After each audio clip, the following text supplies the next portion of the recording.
दवाई, जहरीली दवा बेचने वाले, कफ सिरप बेचने वालों को बचाने पे लगी हुई है। आपकी ईडी, आपकी सीबीआई, आपका इनकम टैक्स केवल विपक्षी नेताओं के लिए है, लेकिन जो लोग डकैती डाल रहे हैं उनके लिए कहीं आपकी हिम्मत नहीं है, क्योंकि आपको एहसास है भगवान राम जी का जो पात्र लेके जिनके नाम पे चुनाव जीते हो, कम से कम सीट तो उनको आगे दे दो, ही मैं अनुरोध करूंगा। धन्यवाद सभापति जी कि आपने पूरक अनुदान की मांगों पर पार्टी की तरफ से मुझे बोलने का मौका दिया।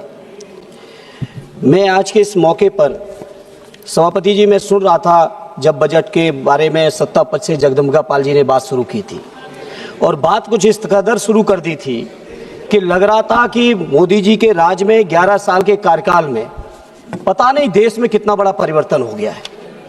समाजवादी, अरे सुनते चलिए, भी सुनाएंगे। सभापति जी, समाजवादी पार्टी की ओर से माननीय अखिलेश यादव जी की ओर से बोलो, इतना बड़ा स्वामी राम जी को वहां बैठाए पीछे, भगवान राम जी का जो पात्र लेके जिनके नाम पे चुनाव जीते हो, कम से कम सीट तो उनको आगे दे दो, ही मैं अनुरोध करूंगा। सीट तो आगे दे दो, भगवान राम के सम्मान तो कर दीजिए। उन्हें आगे बैठाना चाहिए। सभापति जी, नहीं, आप आगे आइए।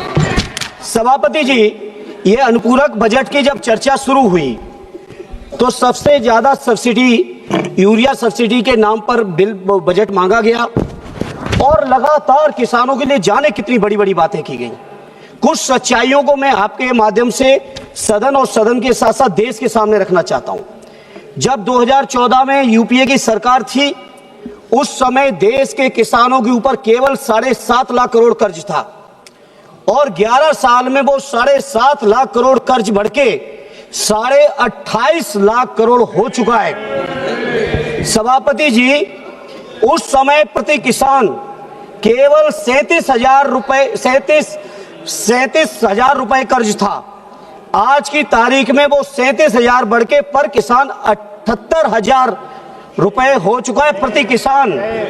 सभापति जी, ये जो सरकार है ये चुनिंदा कॉर्पोरेट लोगों के लिए काम कर रही है। 16.5 लाख करोड़ से ज्यादा कर्ज कॉर्पोरेट का माफ किया गया, लेकिन पूरे कार्यकाल में किसानों के लिए एक भी कर्ज माफ नहीं हुआ। सभापति जी, लगातार प्रधानमंत्री जी से लेके पूरे भारतीय जनता पार्टी के लोग, सत्ता पक्ष के लोग ढिंढोरा पीट रहे हैं 2015 से लेके लगातार कि हम किसानों की आमदनी दूनी कर देंगे। हमारे पास डेटा है, पूरे के पूरे 11 साल में किसानों की आमदनी केवल प्रति किसान 1,000 रुपए बढ़ी है।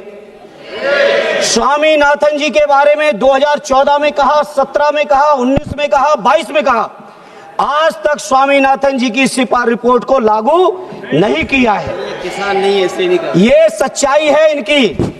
सभापति जी, दूसरी बात इन्होंने की रोजगार की। रोजगार के मामले में जो लोग पहले से नौकरी कर रहे हैं, कहीं पेट्रोल पंप पे कोई अगर वो सेल्समैन बना हुआ है, पेट्रोल भर रहा है, कोई घुमचे वाला, तमाम तरीके के सर्वे करा के, फर्जी आंकड़े पेश करके, और अब तो विदेशी संस्थाएं भी यहां तक कहने लगी कि हिंदुस्तान की तरफ से फर्जी आंकड़े पेश किए जा रहे हैं। तो इसलिए सभापति जी, मैं आपके सामने बात करना चाहता हूं। सभापति जी, अगर देश की हालत जो बात करते हैं तमाम सत्ता पक्ष वाले, जीडीपी मैंने इतनी बढ़ा दी, जीडीपी उतनी बढ़ा दी। आप सोचिए, ग्लोबल हंगर इंडेक्स में हमारा देश 2014 में 55वें नंबर पे था, और आज हम 2025 में बात कर रहे हैं तो 102वें स्थान पे पहुंच गया है। केवल 123 देशों में से प्रति व्यक्ति आय घटी है, किसानों का रेट बढ़ा है। लगातार प्रधानमंत्री जी उस समय 2014 से पहले जब बातें करते थे, उस समय के प्रधानमंत्री स्वर्गीय मनमोहन सिंह जी को अपमानित करते थे और उम्र की बातें करते थे, लेकिन जब तक उनका कार्यकाल चला तब तक डॉलर के मुकाबले रुपया केवल 60 था, और आज आपके समय में 90 पार कर चुका है। आप सोचो, इस बात को हम किस तौर पे परिभाषित करें। आपने रोजगार की बहुत बातें की, नौजवानों की। सभापति जी, आज हम आपसे जब बात कर रहे हैं, अपनी बात रख रहे हैं, आज ही उत्तर प्रदेश के अंदर जिस आयोग को आपने माननीय अखिलेश यादव जी के कार्यकाल में बदनाम किया, आज उस कार्यकाल, उस आयोग का यह हाल हो गया है। माननीय सभापति जी, उत्तर प्रदेश के अंदर 53 से ज्यादा पेपर लीक होके परीक्षाएं रद्द हो चुकी हैं। पिछले 9 सालों में उत्तर प्रदेश के अंदर और 11 सालों में देश के अंदर कोई भी भर्ती पूर्ण नहीं हुई है। और आज जब हम आपसे बात कर रहे हैं माननीय सभापति जी, इस समय इलाहाबाद के लोक सेवा आयोग में उत्तर प्रदेश के हजारों नौजवान अपनी बात को रखने के लिए, वहां के निमित्ताओं को दूर करने के लिए जब इलाहाबाद के आयोग के सामने खड़े थे, तो आप विजुअल, आप महिला हैं, आप संवेदनशील हैं, आप देख के आश्चर्य करोगी कि किस तरह से वहां के नौजवानों को, युवकों को, युवतियों को लाठी चार्ज करके, बाल पकड़ के घसीटा जा रहा है। अमानवीय व्यवहार आज प्रयागराज और इलाहाबाद में हो रहा है। सभापति जी, बहुत बातें की बेरोजगारी को दूर करने की। अरे सुन लो, की बात हो रही, सुन लो, हर साल 2 करोड़ रोजगार देने की बात आपने की और 2 करोड़ रोजगार देने के बाद सभापति जी साल दर साल मेरे पास डेटा है और आज की तारीख में आजादी से लेके अब तक अगर बेरोजगारी की दर कभी सबसे ज्यादा बढ़ी है तो आज हमारे देश में 8% से ज्यादा बेरोजगारी की दर आज बढ़ी हुई है। यह है भारतीय जनता पार्टी की सच्चाई। सभापति जी बात करते हैं ये लोग जनगणना के नाम पर पूरे देश में। मुझे याद है, मुझे भी सौभाग्य मिला था सदन में श्रद्धेय नेताजी, श्रद्धेय शरद जी, आदरणीय लालू जी से लेके पासवान जी थे, सभी लोगों ने मांग रखी थी कि जातीय जनगणना होनी चाहिए 2010 में। ये गलती की कांग्रेस के साथियों ने उस समय नहीं की, लेकिन इस समय जब एनडीए की सरकार ने वादा किया है, मैं स्वीकार कर रहा हूं वादा किया है, लेकिन वादा तेरा वादा, कोई वादे पे भरोसा नहीं रहा। हालत ये हो गई है, एक भी वादा पूरा नहीं है, इसलिए जातीय जनगणना के भी वादे पर देश की जनता को अब आपके ऊपर भरोसा नहीं है। आपने बजट मांगा है, आप ले जाइए बजट, लेकिन ये इस बात का जवाब आना चाहिए कि आखिर जनगणना कब हो रही है और जो जनगणना हो रही है उस जनगणना में जाति जनगणना आप शामिल कर रहे हैं या नहीं कर रहे हैं, इसका जवाब आपको देना पड़ेगा। सभापति जी, यूरिया की जहां तक सवाल है, सबसे ज्यादा ढिढोरा पीटा जा रहा है। यूरिया के लिए अनुपूरक मांगे की गई है, लेकिन यूरिया की हालत क्या है?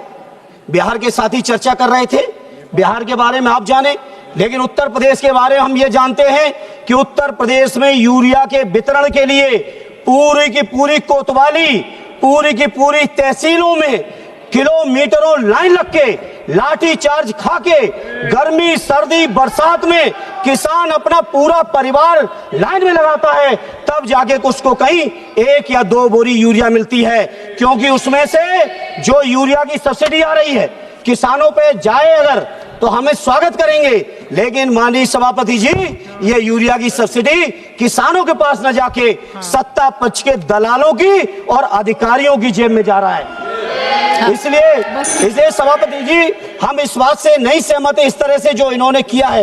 इसलिए सभापति जी, इस मौके पर मेरे और भी साथी बोलने वाले हैं, मुझे इसलिए इस मौके पे इतना ही कहूंगा कि नौजवानों को रोजगार मिले, किसानों को हक अधिकार मिले, उनको वाजिब मूल्य मिले, उनको सुविधाएं मिले, खाद बीज पानी बिजली की जो व्यवस्थाएं हैं किसानों की, कम से कम उत्तर प्रदेश के बारे में मैं कह सकता हूं, बंगाल के बारे में आप जाने, बिहार के बारे में आप जाने, लेकिन उत्तर प्रदेश के बारे में बहुत जिम्मेदारी से कह रहा हूं, पूरी तरह से बर्बादी है। और सभापति जी, एक बात और कहूंगा, जो एमएसपी की बात की गई थी वो एमएसपी आज तक लागू नहीं की गई।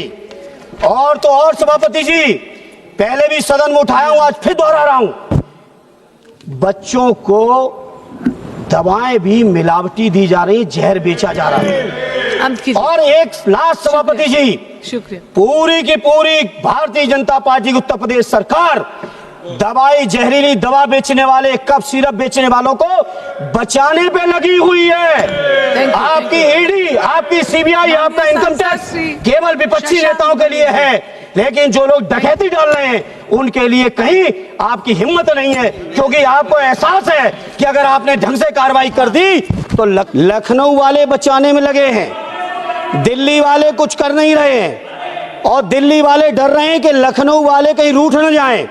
कोई रूठे कोई मने, हमारी इस मौके पे मांग है कि जो बच्चों के ऊपर, जिन्होंने बच्चे मरे जहरीली दवाओं से, उन पर कठोरतम कार्रवाई करके उनको सजा मिलनी चाहिए। और अध्यक्ष जी, कम से कम नए नए अध्यक्ष बने, बधाई लेते हुए यही नेक काम करके दे दीजिए, यही नेक काम कर दीजिए, तो कम से कम उत्तर प्रदेश के वो बच्चे जो मरे उनके परिवारों को, दिलों को कहीं ना कहीं सुकून इस बात का मिलेगा कि आपने कार्रवाई कर दी।